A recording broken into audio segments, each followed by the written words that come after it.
ইরানের অদম্য শক্তির কাছে যেন হার মেনেছে ডোনাল্ড ট্রাম্প ও ইসরায়েলের সব গোপন পরিকল্পনা। নিজেদের বাঁচাতে এবং ধ্বংসযজ্ঞ এড়াতে ট্রাম্পের পক্ষ থেকে যুদ্ধবিরতির প্রস্তাব পাঠানো হলেও ইরানের নতুন সর্বোচ্চ ধর্মীয় নেতা মোজতবা খামেনি তা সরাসরি নাকচ করে দিয়েছেন। তার সাফ কথা, এখন শান্তির সময় নয়, এখন হিসাব চুকানোর সময়। আর মোজতবা খামেনির এই চরম ঘোষণার পরই রাতভর ইসরায়েলের বুকে একের পর এক শক্তিশালী মিসাইল ছুটছে ইরান। ইরানের এই নিরবিচ্ছিন্ন হামলায় ইসরায়েলের উত্তরাঞ্চল এখন অনেকটাই ধ্বংসস্তূপে পরিণত হয়েছে। রাত নামলেই ইসরায়েলিদের মনে ভর করছে সাইরেন আর বিস্ফোরণের আতঙ্ক। ইরান রাতের আধারে কখনো আকাশ থেকে ক্লাস্টার মিসাইল বা গুচ্ছবোমার বৃষ্টি ঝরাচ্ছে, আবার কখনো বা শব্দের চেয়ে 15 গুণ দ্রুতগতির ফাত্তাহ হাইপারসনিক মিসাইল নিক্ষেপ করে ইসরায়েলিদের রাতের ঘুম হারাম করে দিচ্ছে।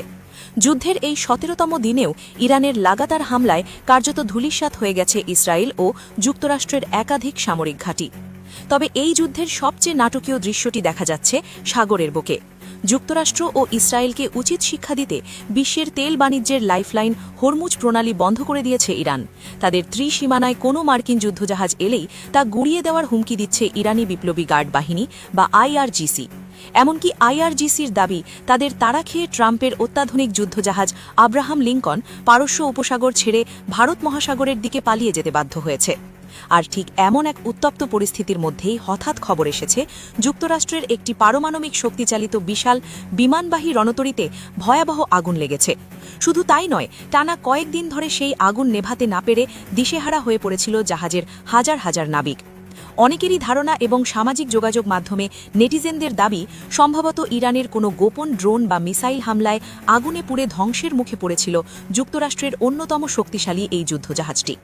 যদিও এই বিষয়ে ইরান এখনও মুখ খোলেনি এবং দায় স্বীকার করেনি, তবে নেটিজেনরা মনে করছেন ইরানের কাছে আর বোধহয় নিজেদের মান সম্মান খোয়াতে চান না মার্কিন প্রেসিডেন্ট ডোনাল্ড ট্রাম্প। আর তাই বিমানবাহী অত্যাধুনিক এই রণতরীর আগুনকে রীতিমতো যান্ত্রিক ত্রুটি বা দুর্ঘটনা বলে প্রচার করছে পেন্টাগন।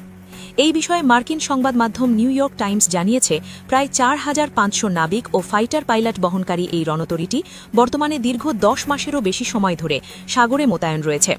এত দীর্ঘ সময় ধরে সাগরে থাকায় জাহাজের যন্ত্রপাতি ও ক্রু উভয়ের ওপরই অতিরিক্ত চাপ পড়ায় শর্ট সার্কিট থেকে আগুন ধরে যায়।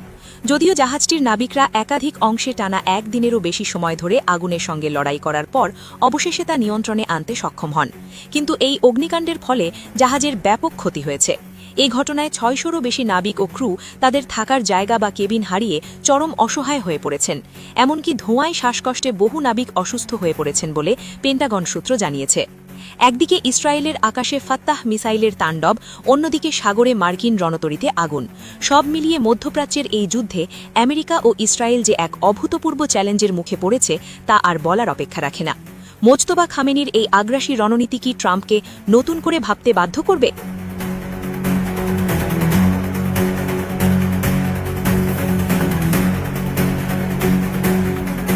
চিরশত্রু ইসরায়েল আর নির্দেশনা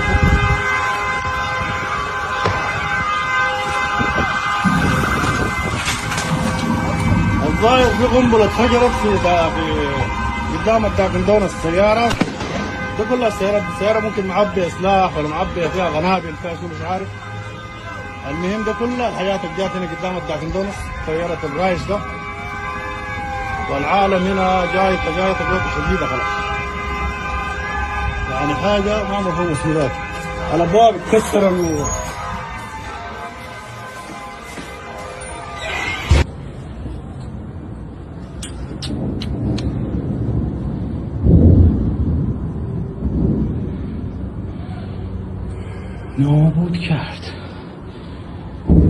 نابود کرد.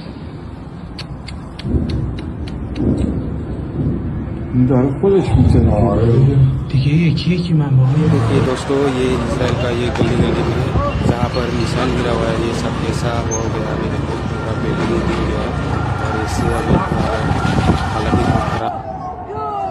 क्या भाई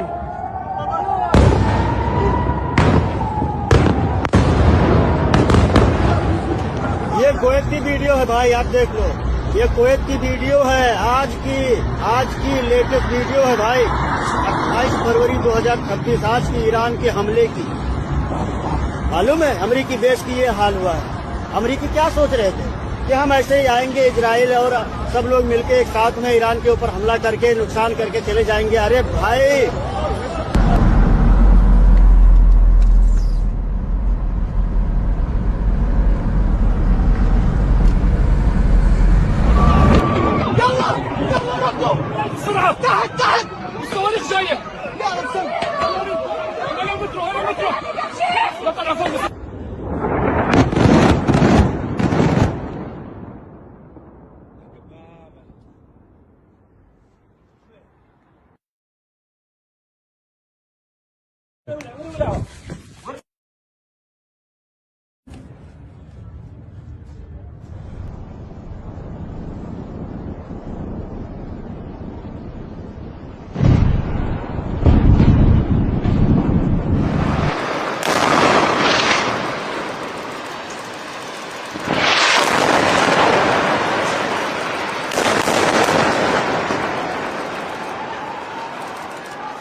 otherwise محمد سيد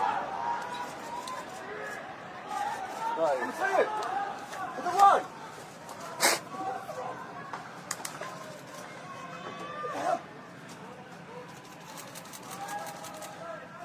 طيب يا طيب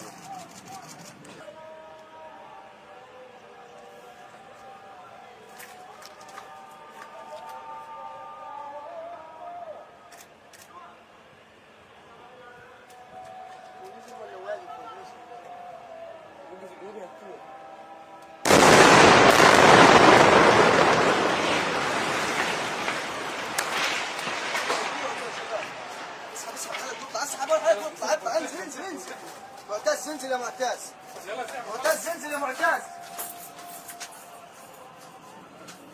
معتز انزل اي ماله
الله الله اكبر الله اكبر الله اكبر الله اكبر الله اكبر الله اكبر الله اكبر الله اكبر الله اكبر الله اكبر الله اكبر الله اكبر يا الله يا رب العالمين يا رب العالمين الله اكبر الله اكبر الله اكبر لا اله الا الله محمد رسول الله الله اكبر الله اكبر الله اكبر الله اكبر الله اكبر الله اكبر קדימה, משימה חשובה, ביצוע סריקות. קדימה. ביצוע סריקות מהירות בכל הנקודות לדווח.